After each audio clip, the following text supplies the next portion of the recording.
जय श्री कृष्ण, जय राधे राधे, जय गणेशाय नमः। रानी सती जी का जन्म मार्गशीर्ष कृष्ण नवमी को रानी सती जी का जन्मदिन आता है। इस दिन मंदिर में जाकर के रानी जी की पूजा अर्चना करके दर्शन करने चाहिए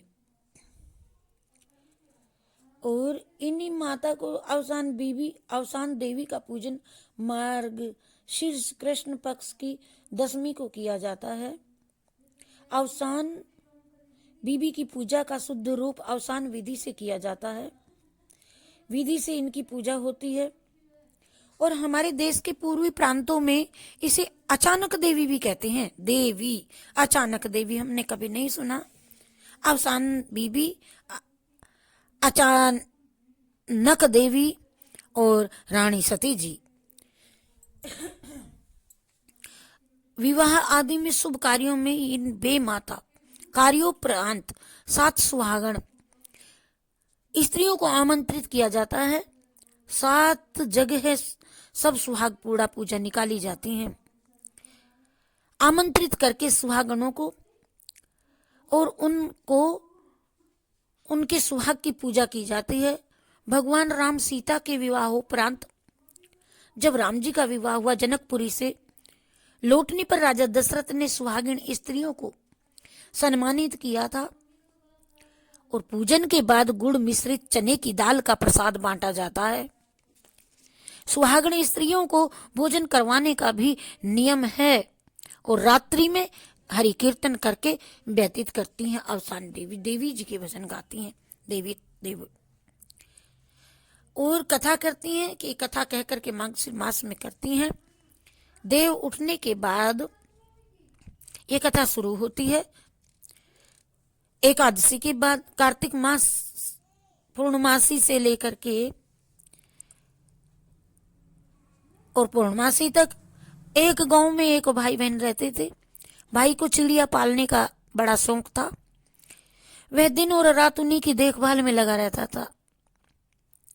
जब भाई की सगाई हुई तो वह उसी दिन से दुबला होने लगा। चिंता रहने लगी उसको कि मेरी चिड़ी का कौन सेवा करेगा। एक दिन बहन ने भाई से इसका कारण पूछा, भाई तुझे उदासी क्यों छाई है? उसने बताया कि मुझे किसी की भी बात का कोई भी दुख नहीं है, किंतु मुझे केवल यही चिंता सताती है। मुझे यही चिंता लगी रहती है कि जब मैं बारात लेकर के विवाह करने के लिए जाऊंगा तो मेरे पीछे ये 3-4 दिन तक ये मेरी चिड़ियों का दाना पानी कौन करेगा। तो यदि इनकी देखभाल में थोड़ी सी भी लापरवाही हो गई या कोई देर हुई तो कठिन परिश्रम से मैंने इनको पाला है। ये मेरी मेहनत से पाली हुई मेरी चिड़ियां बेमौत मारी जाएंगी। तो बहन ने भाई को धैर्य बंधाया, भैया तू चिंता ना कर, और कहा कि तुम जरा सी भी फिक्र ना करो, ये काम मैं अपने जिम्मेदारी लेती हूँ। ये जो तुम्हारी चिड़ियां हैं इनको दाना और पानी में स्वयं दूंगी, आपसे भी अच्छी तरह। और दूसरे, आप जाओ विवाह करके लाओ। तुम्हारे विवाह से लौटने तक मैं उन्हें किसी प्रकार का कष्ट नहीं होने दूंगी। तो कुछ दिनों में विवाह की तिथि आने पर भाई दुल्हा बनकर बारात लेकर के चला गया। बहन भी उस घर में नेग आचार के काम में व्यस्त रहने लगी। विवाह में सब व्यस्त तो रहते ही इतना काम। बहन भी नेग आचार करते करते व्यस्त हो गई और चिड़ियों को समय पर दाना पानी बहन भी ना दे सकी। इसलिए तो कहते हैं किसी की जिम्मेदारी न लीजिए, निभा पाना बड़ा कठिन है। और जब वह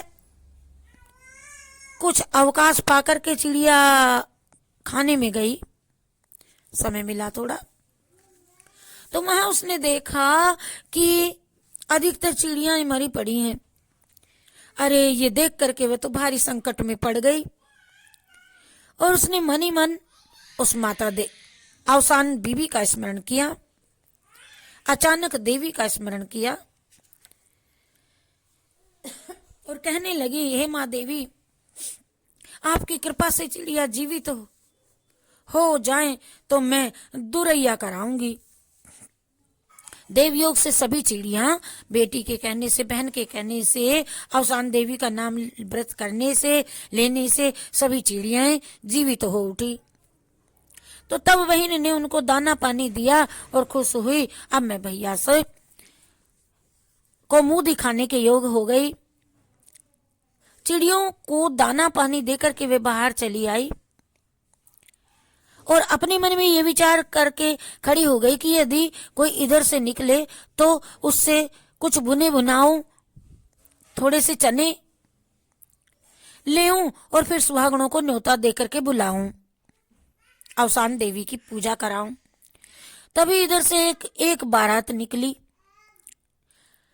तो लड़की ने बारातियों से प्रार्थना की कि कोई मेरे चने भुना के ला दो भाई, भरबूजे से कोई मेरे चने भुना करके ला दो। किंतु सभी ने, जो बारात देखने आए और बारात में गए और गली से गुजरे, उन सभी ने बहन के चने भुनाने के लिए इनकार कर दिया, कोई नहीं गया। तो बारात में गांव से आगे चल करके एक अच्छा स्थान देख करके वहां विश्राम किया उस बारातियों ने, उन सब ने रास्ते में। तो दूल्हा अपने आप ही, बारातियों का जो वह दूल्हा था, मूर्छित हो गया। वह लड़की तो अपने द्वार पर ही खड़ी रही, इधर देखे चिड़िया छोड़े अकेली तो मुश्किल और चने बुनाई जाए तो मुश्किल, गेट पर ही वह खड़ी थी। थोड़ी देर बाद उधर मुर्दे को कंधा पर लिए हुए कुछ आदमी उसी गली से जा रहे थे। लड़की ने मुर्दे के साथ जाने वाले लोगों से भिखारी में करे, अरे अरे कोई भैया मेरे चने बुना के ला दो, कोई मेरे चने बुनवा करके ला दो। तो लड़की ने मुर्दे के साथ जाने वाले लोगों से कहा कि कोई मेरे चने बुना कर ला दो तो मैं सुहागणों को न्योता दे के बुलाऊं। उनमें से एक ने कहा, क्या हर्ज है, इसके चने बुनाने में देर भी कितनी सी लगेगी भाई,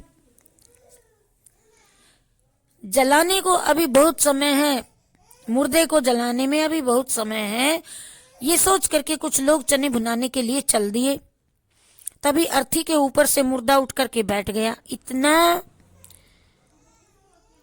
सभी ने देखा। ये देख करके लोगों को बहुत आश्चर्य हुआ और सभी ने लड़की के पास जाकर के श्रद्धा से नमस्कार करके पूछा, अरे बहन, तुमने ये क्या जादू कर दिया है कि जिससे मुर्दा जीवित हो गया? लड़की ने उत्तर दिया, मुझे इसके बारे में कोई कुछ मालूम नहीं, मैं क्या जानूं, मेरी दुरैया जाने, मेरी दुरैया अवसान देवी,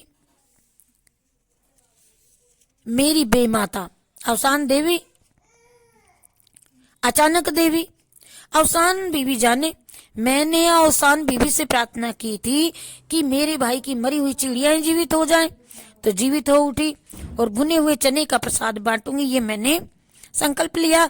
उनकी पूजा के प्रसाद के लिए चने भुनाने के लिए मैं तो चली थी। तुम लोगों ने दया करके चने भुना करके मेरे ला दिए, तुम्हारा जीवित हो गया मुर्दा। ये सब अवसान बीबी जी जाने, ये तो मेरी माता की कृपा है। उन लोगों ने भी सुहागिनों को न्योता देकर के बुलाया और अवसान बीबी की विधि विधान से पूजा की। और जिन लोगों का दुल्हा बेहोश हो गया था, वे लोग भी लौट करके उसी जगह पर आ गए जहां वह लड़की खड़ी थी और उन्होंने भी उसी देवी लड़की से पूछा कि तुमने हमारे दुल्हे को क्या कर दिया, ये मूर्छित हो गया। जो वह अपने आप मूर्छित हो गया, अरे बता बेटी। लड़की ने कहा, मैं ना जानू कुछ भी, मेरी अवसान बीबी जाने, मेरी अचानक माता जाने। उनकी पूजा के लिए चने बुना करके ला देने को तुमने ला देते तो तुम्हारा जीवित हो जाता, भुना करके ला देने वालों का मुर्दा जीवित हो उठा और तुमने इनकार कर दिया तो तुम्हारा दुल्हा अचेत हो गया। इससे मैं क्या करूं भाई? उन लोगों ने लड़की से कहा कि हमें अवसान बीबी की पूजा विधि बता दो बहन, हम भी घर पहुंच करके उनकी पूजा करेंगे। तो लड़की ने उन्हें पूजा की विधि बता दी। पूजा का संकल्प करते ही दुल्हा स्वस्थ हो गया। बारात जनवासे की ओर को चल पड़ी। सकुशल विवाह हो गया। तब उन लोगों ने घर पहुंच करके 7 सुहागिनों को न्योता दिया और उनके आंचल भर करके श्रद्धा पूर्वक अवसान बीबी की पूजा की। इधर जब लड़की का भाई विवाह करके लौटा तो लड़की की माता ने भी अवसान बीबी का पूजन किया। तभी से विवाह के अंत में अवसान बीबी की पूजा का प्रचलन हो गया है। जय श्री कृष्ण, जय राधे राधे। यह मंगसिर मास की कथा, इस कथा को सुन करके सभी बहनें व्रत खोल सकती हैं और किसी को किसी प्रकार की कोई आपत्ति हो तो 7 सुहागिनों को बुला करके उनको मिष्ठान, दूध मिष्ठान से नाश्ता भी करा सकती हैं और किसी की सामर्थ्य हो तो भोजन भी करा सकती हैं। यह है अवसान दीदी बीबी का व्रत की। जय श्री कृष्ण, जय राधे राधे। जय श्री कृष्ण, जय राधे राधे।